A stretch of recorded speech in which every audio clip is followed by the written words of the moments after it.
And hello, everybody. I'm John O'Loughlin. Welcome to McDuff Lives, and a very special night for me to welcome my sweet wife, Marcia, to our show. Welcome, Marcia. Happy to have you, and so glad you could join us tonight. How you Thank doing? you. I'm good. I'm good. I'm happy to be here. Well, you look terrific, and for this is kind of interesting because just so everybody, to be honest with you, we are on opposite ends of the same house. She in her little office, and I in the studio on the other end, and so we're almost doing a remote together. In fact, I guess we kind of are, and it's probably appropriate because.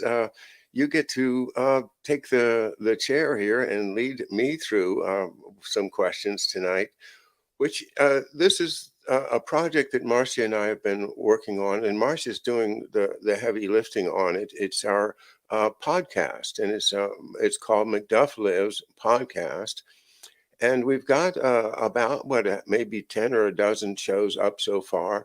And the idea of podcasting, I think, is part of trying to get our message out further and further into broader audiences. And Marcia, why don't you tell us a little bit about the podcast project and how's it going so far? It's going well, I think. We haven't pushed it all that much. We're starting slowly to do this podcast, and really the whole goal here is to make the channel a little more accessible to people who get their information from podcasts, who like to listen to podcasts, especially away from home.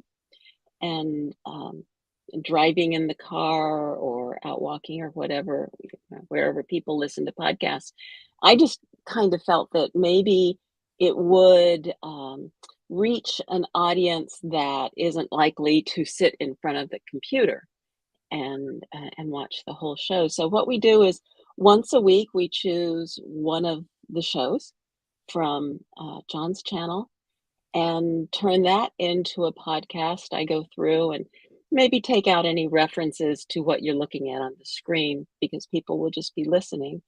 And we have some little music that sets up the intro to the show, and so I do the editing and the mixing, which is actually something that I did about 100 years ago in the first half of my career, and we put the podcast out there. So wherever you get your podcast, it's called McDuff Lives Podcast. And like I said, we're starting slowly, but we just want to make the information more accessible to more people. Folks, and many of you know this, Marcia's been with me all the way through this entire process, which goes back, I guess, to about 2017 at this point when started really digging into who my father was and ran into George Webb. And George and I went around for, a couple of years together and pursuing a number of very interesting stories, and including the going in depth on who my dad was. And as we uh, developed enough for me to think that, yeah, this is a real story. When I first was doing the investigation, I was just trying to figure out where was my dad's place in history. Because I knew that he was probably important, but in a vague way. And the the the thing, I think, if I could say, the thing that they did wrong was they didn't give me any information at all.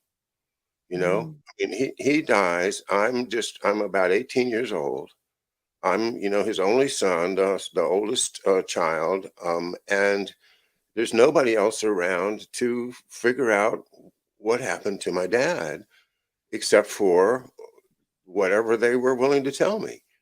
And this one General Leroy Manor, came to the funeral. He flew from the Philippines, from Manila in the Philippines, to come to the funeral for my dad.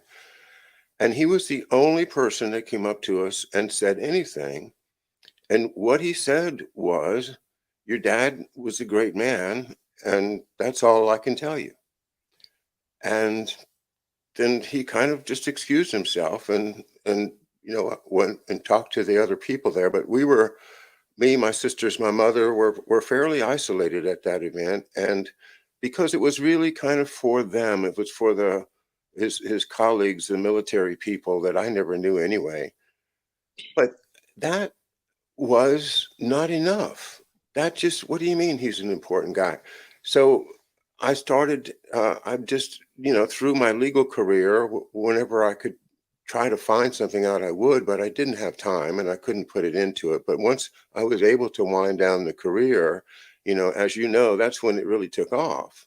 And as I was winding down my legal career, I was winding up my interest in what happened to my dad. And so I started watching things like the Frank Church YouTube, the House Select Committee on Assassinations hearings, and learning about things like their heart attack gun and uh, just the creepiness of it all. And then, started looking into actual people, and eventually ran into the amazing work of Fletcher Prouty. And it was Fletcher Prouty's book, The Secret Team, which I got about 2014, if I remember. So we're coming up on 10 years of my general study of this subject. And was so amazing to see a number of pages devoted to Saxa, because I knew that my dad worked at Saxa, but I didn't know what Saxa really was. Well, now wait a minute. You're getting ahead of yourself here. So why don't we back up and and get this started, this interview started. You've launched into the interview before I have. Well, I'm sorry. I'll be good. Um, as part of the podcast, one of the things that we wanted to do was to do an introduction to McDuff Lives, because if we are reaching some new folks who haven't been following John all along, who may not know this story that he was starting to get into and that we will get into tonight, we wanted to have an introduction that somebody could listen to on the podcast and get a sense of what John is all about and who McDuff was. And so, what I'd like to do is back up a little bit, if you don't mind, John, and start there, because McDuff Lives is the name of the channel. It's the name of the book that John wrote, and that is still available on Amazon. Um, that tells this very, very important story. But John, if you would explain the name McDuff Lives. Well, it actually does kind of fit in nicely with what I was saying, because when I met with George Webb for the very first time, and I think that was in 2018, and he and I just kind of hit it off and sat and talked for 3 or 4 hours together. And I started telling them about my dad. And one of the things that I'd always been worried about is to say too much publicly before I really had any grasp of the situation, Mhm. because I know that he was in some type of very secret world. And I know that he had enemies. And I know that by putting his name out there, I could trigger something that wouldn't be good. And Mm, so I talked to George, and we ended up talking a lot about Shakespeare, and we talked about Macbeth, and we came up with the idea of the Macduff character at the end of Shakespeare's play Macbeth being traditionally thought of as somebody that restores the rightful order to the domain, to the kingdom in that case, after all the murders and the usurpations of the Macbeth family. Then Macduff is the guy that's going to put everything to right, and that's the end of the play. Um, and that's where you get the phrase "lead on, Macduff." mhm, Although it's an apocryphal statement that is actually not in the play, but people have just adopted that as the idea of this is somebody that can fix things, that can take us back into the correct path of the country. So somewhere between that and just talking to George, I came up with the idea, or he came up with the idea, and we said, well, let's just call him McDuff. And we started to talk about him in terms of a character that really existed in our shows. And we did, dozens and dozens of shows together. But that's where the idea of calling him McDuff came from. And now McDuff lives is the idea that he lives on, as an iconic figure. And frankly, I really don't have any negatives to say about my dad. He was a really, really good dad to the extent that he could be, but the burdens on him were just so heavy, and that's what happened to so many families in the 60s and 70s, was that the father or the mother or whoever was working would often be so stressed in that they couldn't do everything all at once. And so he was in such an important position, like a lot of the very high military people would be, where it was assumed that they would just have to work the weekends, would have to do the overtime, would have to go wherever they were called, when they were called, and that was just it. And so the families had to work around that. But with that said, I mean, he was a wonderful dad. And so the idea that there was some reason to hide what he did or to not talk about him, um, it didn't make any sense. But then I thought, well, it must be something to do with the Kennedy assassination, and maybe after the 50 years, the 50 years on that the Congress, that the law said that they would Mhm. close these so much of the records for 50 years. Well, the 50 years ran out, I think, in 2017, if I'm not mistaken. And then they kicked the can down the road again, and Right. that made me mad. And that's when I think I really got some gas under me to do it, to some energy to say I'm going to do this because hey, it's 50 years. Come on, that's long enough. Uh, the country needs to know what happened, and Absolutely. and I need to know what happened. For goodness sakes, I'm getting old myself. I want to know, from somebody a, a little bit more about who my dad was, what he did, why did he get this big award from the Defense Department? The highest civilian award that can be or could be at the time given to a civilian was given to my dad that year, signed by Melvin Laird, the Secretary of Defense himself. Nominated by Admiral Thomas Moorer, the chairman of the Chiefs of Staff himself.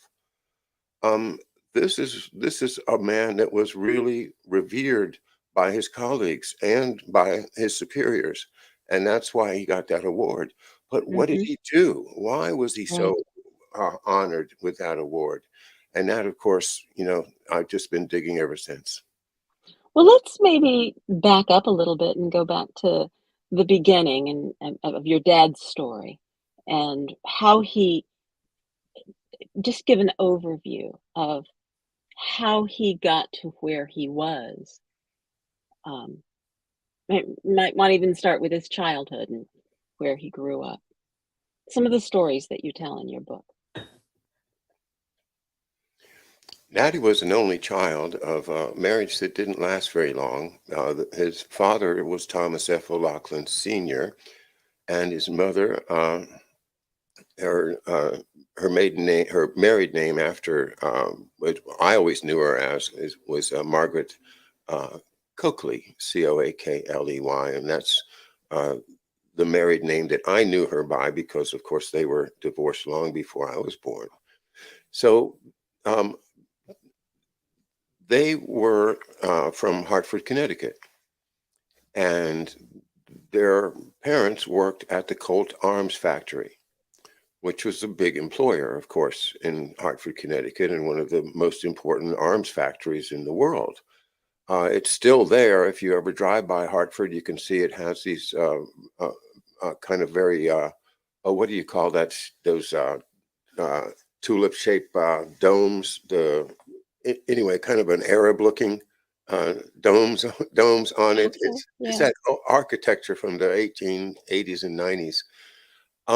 That was, you know, how uh, my grandparents met, and then, well, they separated, and my father ended up growing up in the paternal parents' house, and that was the O'Loughlin's, and it was fairly well connected in Hartford Irish. They were third generation Irish American already, and had gotten into the politics of the city and were kind of trying to be upwardly mobile and moving away as far as they could from the Irishness that was their roots, so that they were trying to be Anglo-Saxon in all but name, hanging on to, to that name O'Loughlin, of course.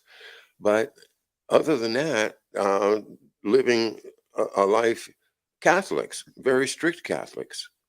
Nevertheless, that form of Catholics that forms the Democratic Party, the the Al Smith, the ones that are coming in and becoming very, very powerful. And I think that political power that was rising there in Connecticut against the existing power, which was the Republicans, the uh, old money is the Republicans Mm, in Connecticut. mhm.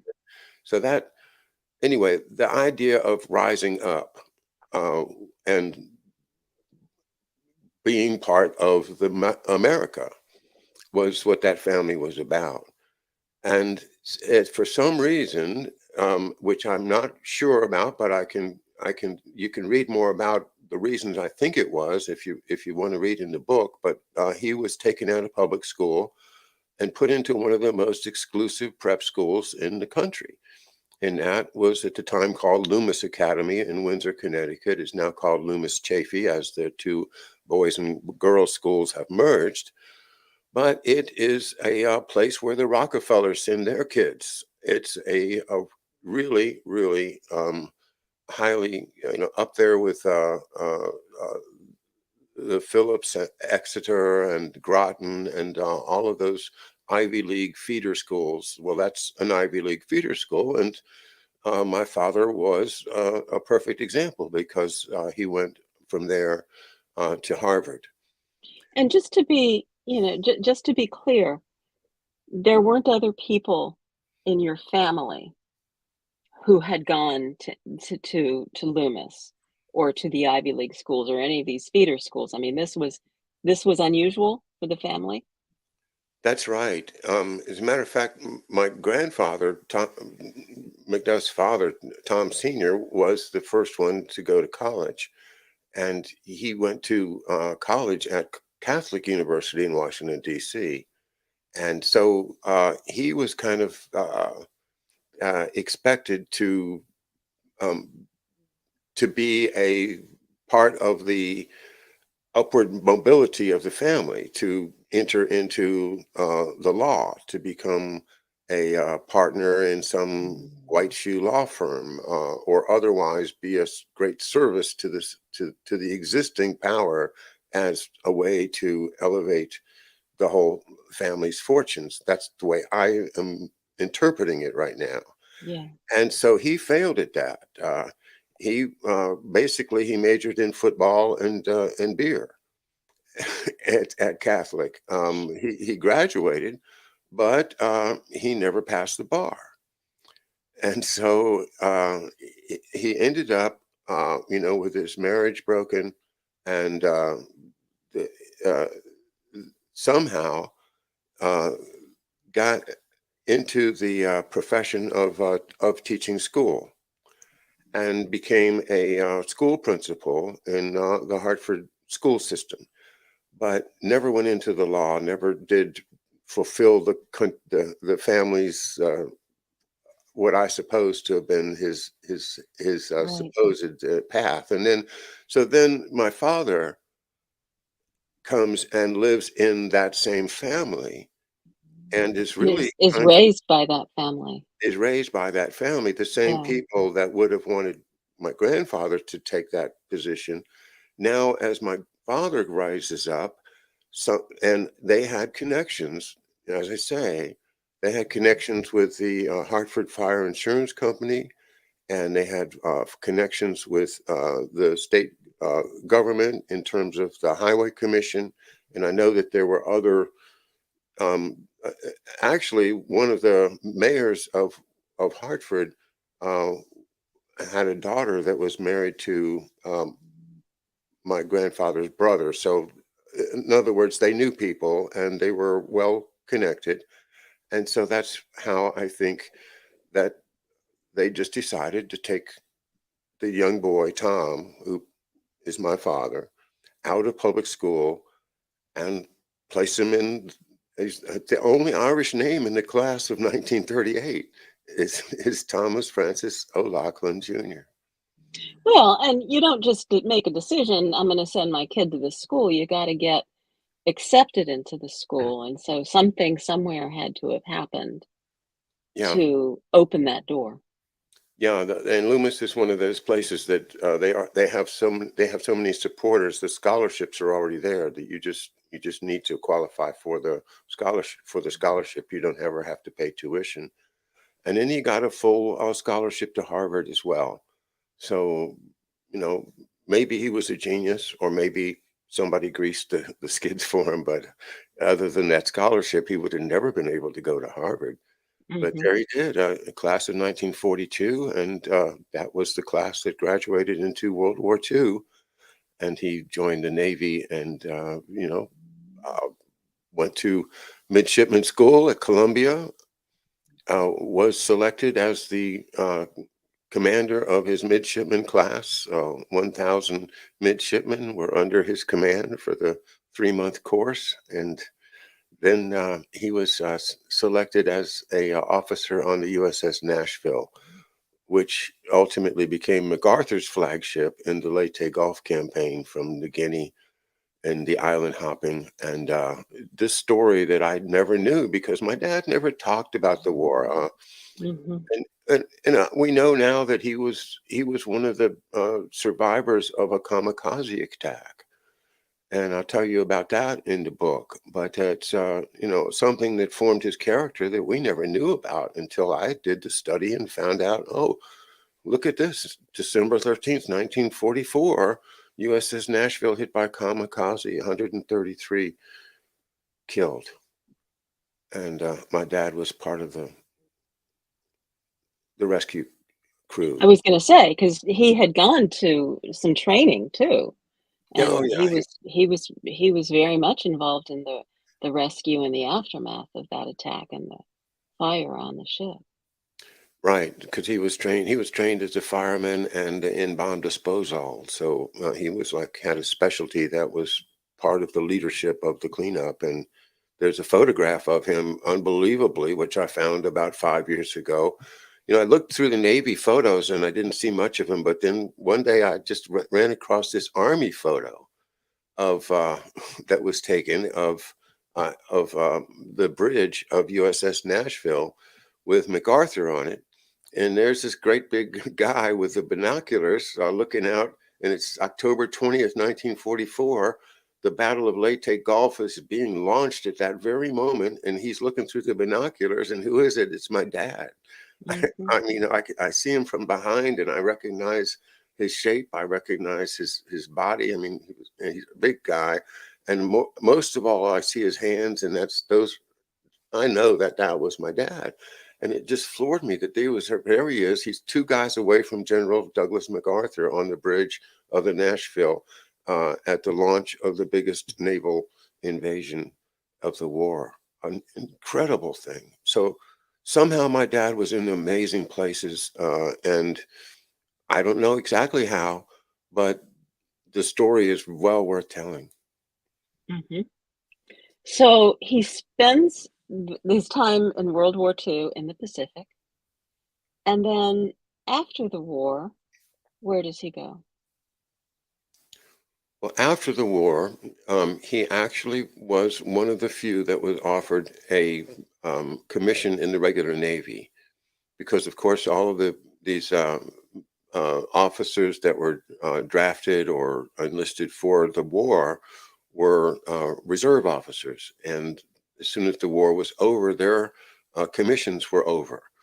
But Mhm, my father was one of the few lucky ones that was actually offered a commission in the regular Navy, and he wanted to stay there.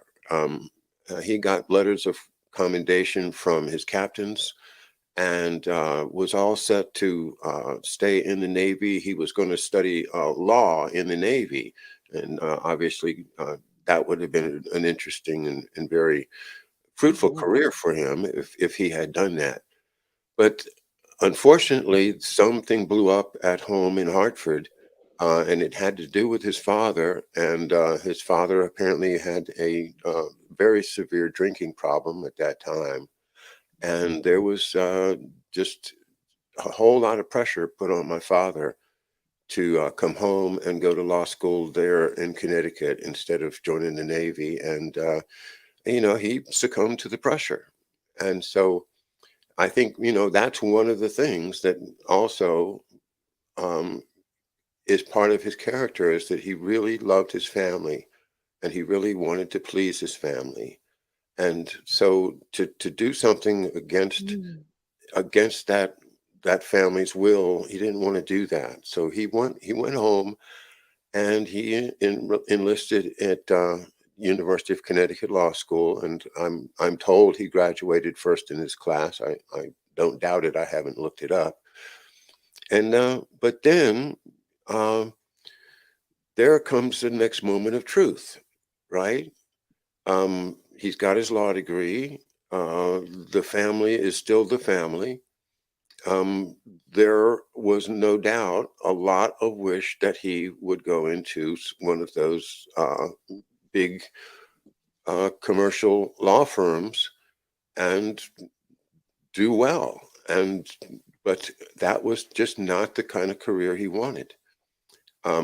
There may be a whole lot more behind that decision, but I think it's enough to say that he needed to get away. He just that whole scene was like not for him. And maybe it was the same thing that it was for my grandfather, that when my mhm. grandfather just maybe he couldn't physically go away, but um, he didn't pass the bar. He was a very smart man, so there was something that just psychologically he didn't want to pass the bar. He didn't want to get on that treadmill. And I think that was what happened when my dad was probably confronted with that. That was maybe why the family put so much pressure on him to come home in the first place, because they had these expectations, if not promises. And There were still some empty shoes to fill, and yeah, those okay, expectations. Yep. that's a really good way to put it. And so anyway, uh, he just couldn't do it anymore. And so he decided to take a completely different tack and join the FBI. And that was the beginning of his career with J. Edgar Hoover. And that's another fascinating aspect of his career that we have dug into and found a number of just Mhm, amazing events that he touched upon or was part of. And I've more recently learned that he was very close in terms of a person that Hoover relied on as a liaison to other agencies.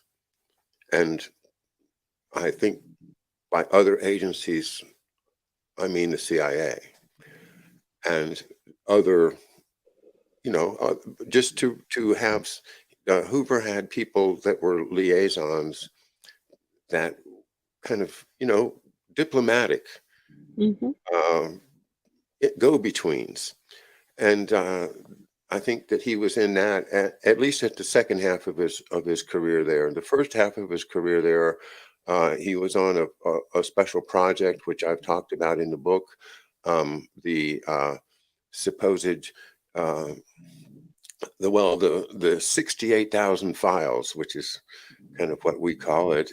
And the 68,000 files was a project that Hoover gave to my dad to supervise a number of other agents and secretaries, a team of 20 some, to go through and kind of vet a number of what are called application files. And I've tried to find out exactly what those application files were, but I've come to the fairly strong opinion that they must have been applications for visas submitted for approval of J. Edgar Hoover pursuant to an order that was granted to Hoover back in 46 that anybody that the CIA wanted to bring in under their special application process had to be vetted by the FBI. So this, what I'm thinking is that these 68,000 files represent some nasty characters that the CIA wants to bring into the country, and J. Edgar Hoover is going to have to go through them all. And that was put on my dad's desk, and he had that job for 2 or 3 years. Um, Upon completing that job, I think that at that point he got some kind of an award and was given the opportunity to select what branch of the FBI he would wanted to work in next, and he selected counterintelligence. Well, also along the way, he got married and started a family. That's true too. And if it wasn't for that, I wouldn't be here. That's right. That's right. So by then, So he had gotten assigned to Atlanta for his first assignment with the FBI, and somehow met up with my mother, and she and he decided to get married, and that was in 1951, and so I came along a year later, and then I have two younger sisters, and like I say, it was a great childhood. We were treated well. and the family, but after your parents got married, they came back to Washington, D.C. Right. Well, that's one of the things that my mother did regret, because my dad, in order to do what Hoover wanted, he had to come back to D.C. because the files were here. Um, all the agencies were here, and see, these files were collected from other agencies, like from the Army CIC, Mhm. or from the Defense Department, or from the ONI, the Navy, or from some other, other these agencies that were multiplied after World War II or during the war, that all had some intelligence function, and all of them would have these people that perhaps the CIA or some other client wanted to bring into the country, even though they had some kind of dirt, and it could be Right. Nazis, they could be, bad guys. And so this is what I think what happened to my dad was he got saddled with having to vet all of these 68,000 files, not personally, but with this He team. headed up that project. Yeah. And Yeah.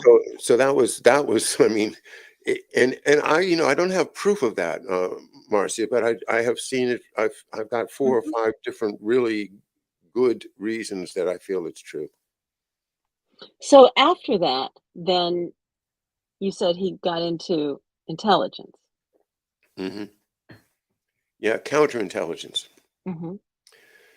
And in that, he was in Washington D.C. area and was chasing Russians. Um, we have stories of him, running up, speeding up and down Indian Head Highway, Maryland Route 210, from Washington D.C. down into Charles County, Maryland, uh, to chase after some Russians. Uh, it's a funny story because my dad apparently knew the Russians well enough to probably, I don't know whether he knew them personally or not, but he they knew who each other were, I'm quite sure. So to Mhm. keep an eye on the Russians, he had to follow them, and they would try to get away from him. And where they went to was down into Charles County, Maryland. Why? Because in Charles County, Maryland, they had slot machines, Mhm. and the Russians loved to play the slot machines. So my dad, this my mother told me this, and so my dad would take them down there, and my mother liked to play the slot machines too.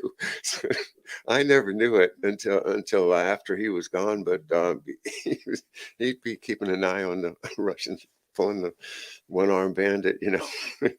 Well, and also, what was it, a few years ago, you came across a reference to your dad in a book about one of these operations. Cassidy's Run, I think is the name of the book, Right, where David Wise, the a journalist who, who wrote a true story, and something that one of my subscribers pointed out to me in the chat room one night, that my dad was in this book, and I said, "Oh, okay, I got to guess." So it's Cassidy's Run. I read a good deal of that book on the show, but of course, that's part of what YouTube has done, is taken mm, that down along with everything else. Uh, that's okay though. We are rebuilding fast on Rumble, and we have our archive up on BitChute and on Odyssey, and we are building an archive on archive.org, the Internet Archive itself, the big archive. So we are now adding all of our shows there. So we're archiving everything in a number of different platforms. And so, just to let you know, we're very serious about our work, and we're going to keep on going, whether YouTube wants to be part of it or not. well, getting back to your dad's story, so he's at the FBI and he's chasing the Russians or keeping up with the Russians, and um, then he moves on to the Pentagon. Why don't you talk about that? Yeah, 1961, the Kennedy administration um, fires the CIA director, Alan Dulles, uh, the deputy director, Richard Bissell, and the other deputy, General Charles Cabell. And this is like a coup against the CIA. They're obviously dethroned, and the question is, who's who's going to fulfill the functions that were fulfilled by those guys when they were running the CIA?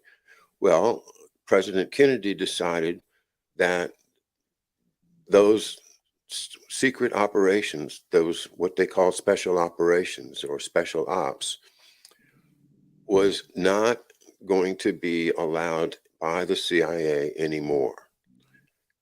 And where was he going to put him? He put him in the Pentagon. And who was going to run it? Well, he needed to create an agency that would serve to supervise and to vet the proposed operations that any of the agencies wanted to run. So that agency became SACSA. And SACSA was created in 1961. My father was hired in to begin in April of 1962. And so he And what became, does SACSA stand for? well, SACSA is the acronym for Special Assistant for Counterinsurgency and Special Activities. And counterinsurgency is kind of like the code word for the Vietnam War. And Mm. all of the things that we were supporting in the Laos and other places in the world where we had special operations going on, that they were labeled as counterinsurgency, as if there was some dangerous insurgency out there threatening the government, that we had to come in and defend them. Uh, the story. That's the story of Vietnam. So that idea that somebody had to be in charge and it wasn't going to be the CIA, well, it turns out that President Kennedy decided to place it directly under the Joint Chiefs of Staff. and to make the Joint Chiefs of Staff directly responsible for all special operations, and no more of the CIA no longer could run them without approval of the Pentagon's office called SACSA, the Special Assistant for Counterinsurgency and Special Activities. Special activities, of course, is code word for all kinds of stuff. Yeah.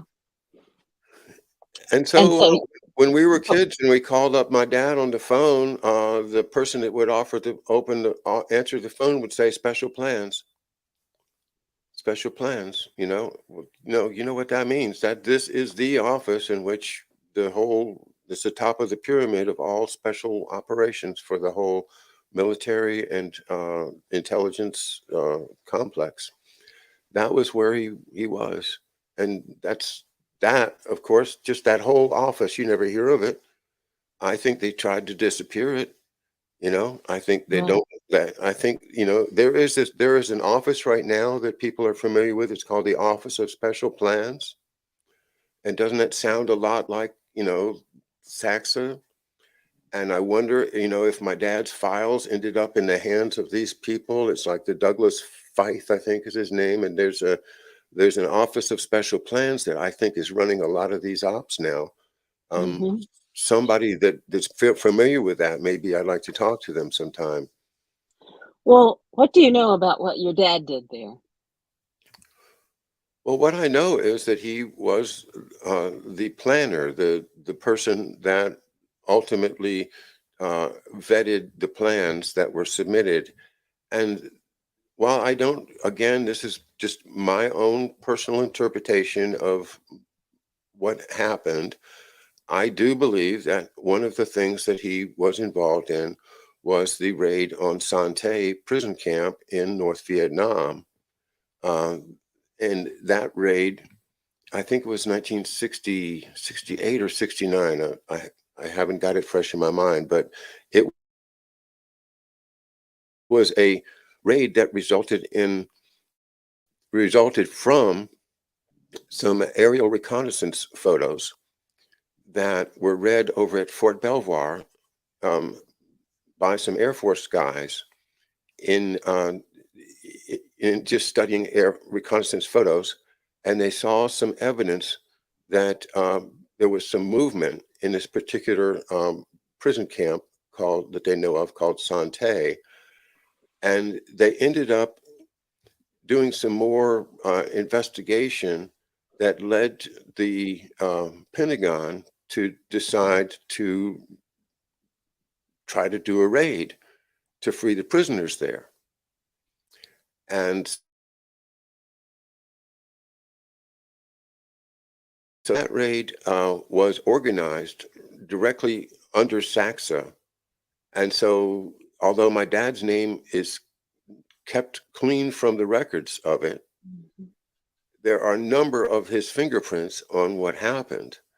And it's really, other than plus the fact that it was his job to oversee anything like that, tells me that, yeah. Mhm. Um, so anyway, that's part of the book too, is to and folks, if you don't know the Sante raid story, it's an amazing, amazing story. There's a number of there's veterans of that I would love to talk to sometime. But if you read the books about it, it's quite an amazing adventure. One of the things that I thought was so amazing is that in order to do it, they had to coordinate uh, the jets, um, propeller craft, and helicopters to take off from different places and all land there, get there at the same exact right time. And that type of mathematical equation, and just taking all things into the effect I mean, that kind of planning is really kind of blows my mind that they could do that. But they pulled it off. And but the like in many things, the results was not what they intended. And you know There's stories behind that too that we can still look into these things. We're Mhm. still plenty of evidence out there, but I think, like I say, I do believe that if it wasn't for a strong effort that I'm making, that the whole idea, the whole Saxa itself would disappear. Yeah. It, Well, now, talk your dad's health started taking a turn or had some your dad had some health issues mhm. along the way, once he was at Saxa. Talk about that.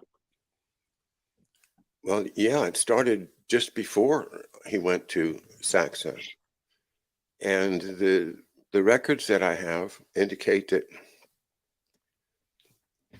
he got sick about 2 weeks before he was scheduled to start at Saxa. And the sickness that he got was hepatitis. And I have no medical records. I just have a note on some of his civil service paperwork that says that he had infectious hepatitis and that he had used his sick leave that he had at the FBI. And so, could he get an advance of his sick leave from the Pentagon because he's still in the hospital or something like that? And I have that paperwork. It's in the book. Well, my dad apparently told my mother that he had consumed tainted shellfish when he was out with colleagues. And that was what my mother said that he told her, and that was all he would say about it. And he got really sick. We saw he got jaundice, and he got very, very sick. And even when he was at home, he couldn't leave the bedroom for I don't remember. I was a child, but it seemed like a couple of weeks to me. Um, and then he recovered, and he went to work at Saxa, and his work records, which I have, indicated he did extremely well, and was Mhm. very well liked by uh, General Krulak, uh, the Marine general who was the Saxa, the head of the agency called Saxa, which they just called him the Saxa, and that's General Victor Krulak, who's also a person worth looking into and studying, along with General Leroy Manor, who I mentioned earlier of the Air Force. And he also was involved in a operation that you came across not long ago in a book called TDY. Why don't you talk a little bit about that one too?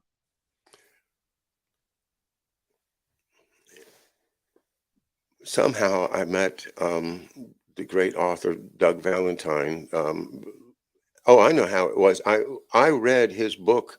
If you don't know who Doug Valentine is, go to his Amazon page and look at all of his books. The one that really enlightened me the most was called The Phoenix Program. And I did a number of shows on that book. I read most of it on the shows, and I do have those old videos somewhere. I don't know how to republish them, but I'll work on that.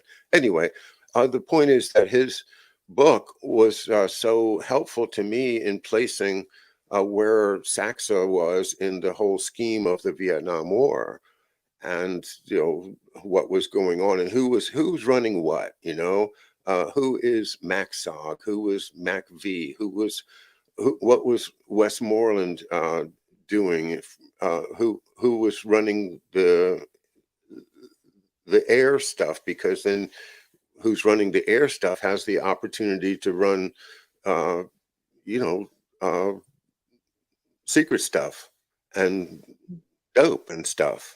So all of those things that Doug studied and wrote about so well in that book um, led me somehow to talk to him, and appeared on my show a number of times, and I got I don't know how I learned about his book TDY, but I read his book TDY, and we were talking about it on my show and like in a live interview, and we both realized that one of the characters in his book, who he called Mr. Hammer, had to have been my dad, because my dad was the guy that would have supervised this operation. Mhm. He was the planner at Saxa.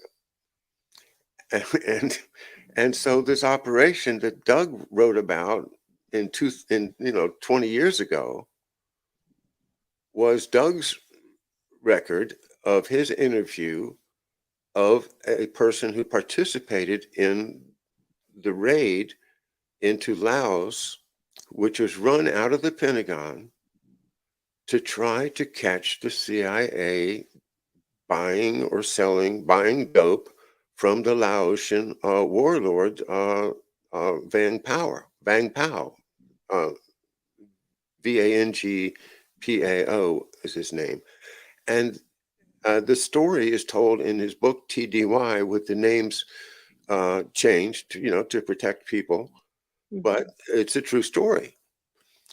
And so this man that was the person who vetted the team was Mr. Hammer, and we both realized that that was my dad. And not only was it because of he had to be because of who the position he was in, but his physical appearance had been described to Doug, you know, in such a way that when you described him, you described my dad. I don't know if you can see what a Mhm.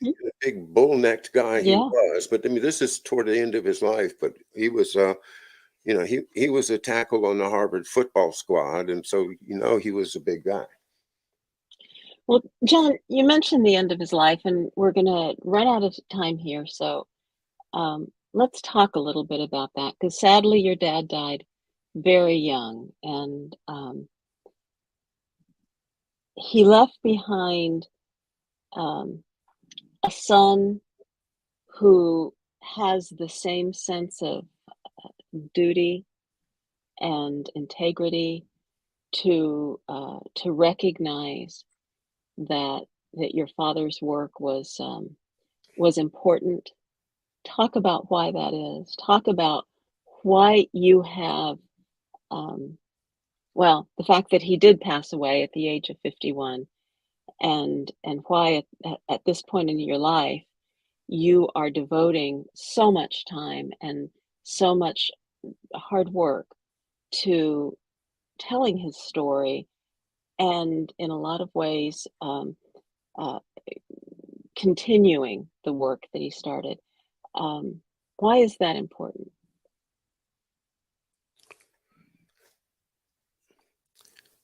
I think the country's in trouble, and I think my father's life was a life of preserve, protect, and defend the Constitution.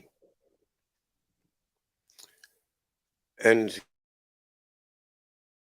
my life has been based on the idea that without the Constitution, there is nothing.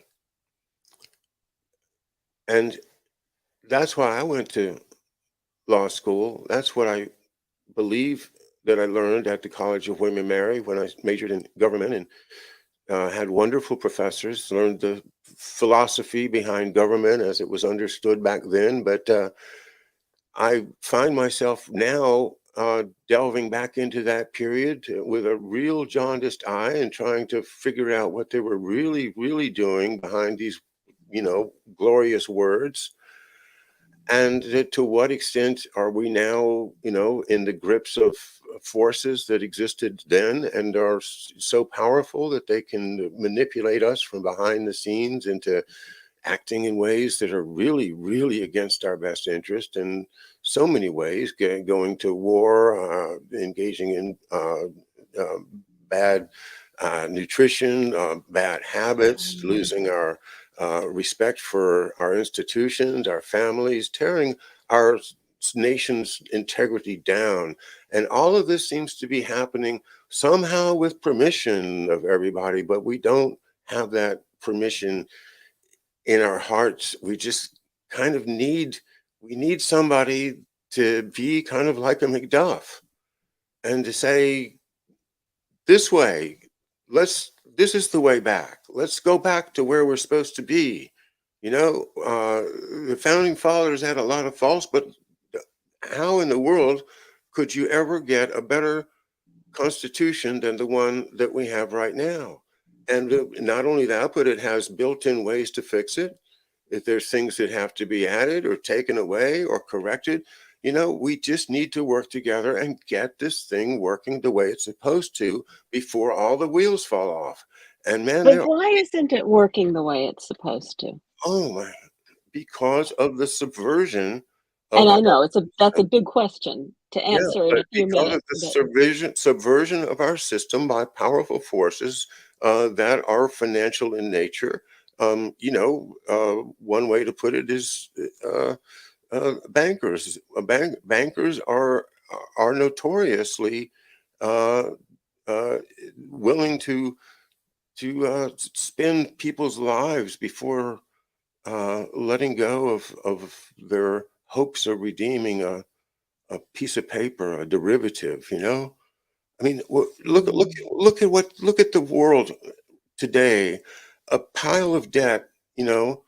Hundreds of times higher than the entire economies of the world are worth. 400 trillion dollars or something. I don't know the latest figure, but if you took all of those it's hard to keep derivatives up. that have been traded back and forth, and I'll lend you this, but only if you give me security interest in that, and the security interest in that is based on this, whether this stock here is really worth what they say it's worth, but everybody knows it's not, but we're going to pretend it is anyway because we need to get this deal done. I can just these this crazy Wall Street, and that's what we that's what brings me back to one of my favorite new birds. This bird here is the glass seagull, and this is the solution. We need to get back to Glass-Steagall. Glass-Steagall was part of the Banking Acts of 1933 that gave us the Federal Deposit Insurance Corporation that guaranteed the good banks, the banks that bank on real money, the banks that are productive banks. Those were called commercial banks. And then the Mm. other banks were called investment banks. And the investment banks, well, they didn't get the insurance. But guess what? By taking away this Glass-Steagall barrier, the Congress has screwed us. They've dumped all of the money into the same pot. And hey, I don't know how much federal Mm. insurance we have, but things are getting a little scary. So, back in the '60s, your dad was working to expose powers that were functioning in a way that was not in the best interest of the country or its citizens. And that's what you're doing today, is also working to expose these um, these powers, these activities, these entities that are keeping us from being the country that we were meant to be. Is that is that accurate? It is, and I have a specific method that I think is really been beneficial, and that is the first thing that I want to do is find if somebody has already written the book because I want to know the answer to something. I want to understand something. So I find the resources on it, and almost always there's somebody that's written a book about it. Like for instance, Poisoner in Chief about Sidney Gottlieb, written by Stephen Kinzer. I wanted a bio of Sidney Gottlieb, and last year or a year before, there it appears. And so that's all this research that somebody else has done. So I get the Mhm. book, I read the chapters that I think are important on my show.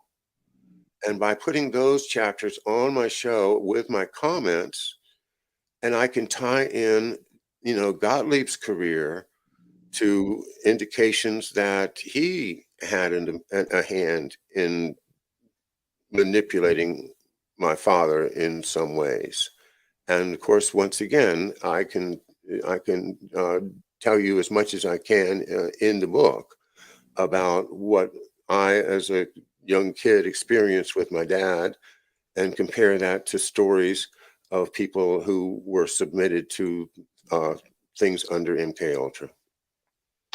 Well, we're over time now, so I'm just gonna hold up the book again and remind everybody about your book, McDuff Lives, which is available on Amazon, and commend you for what you're doing. I guess it's anyway. I'm just very proud of you and the work that you're doing, and I also want to thank you for letting me be a part of this, and thank everybody out there for your support of McDuff Lives and your support of John and his work. And thank you for joining us. And I'm gonna turn it back over to you, John, for final words.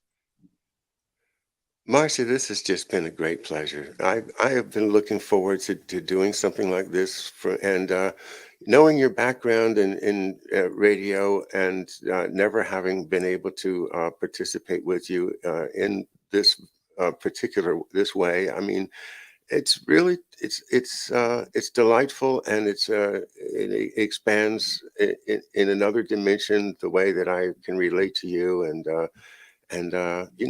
it's fabulous. So thank you very much. I really enjoyed it, and thanks everyone for being with us tonight. Be sure and check out McDuff Lives podcast, and if you just Google McDuff Lives podcast, it'll take you right to it. There are links to all of the various podcast services, Spotify and Google and all the rest of them, at Buzzsprout, where we have our anchor.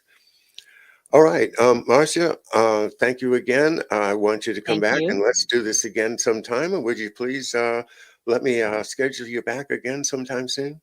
Yes, I'd like that. Oh, great. All right. And I think everyone else will too. A round of applause for Marcia. Thanks, everybody.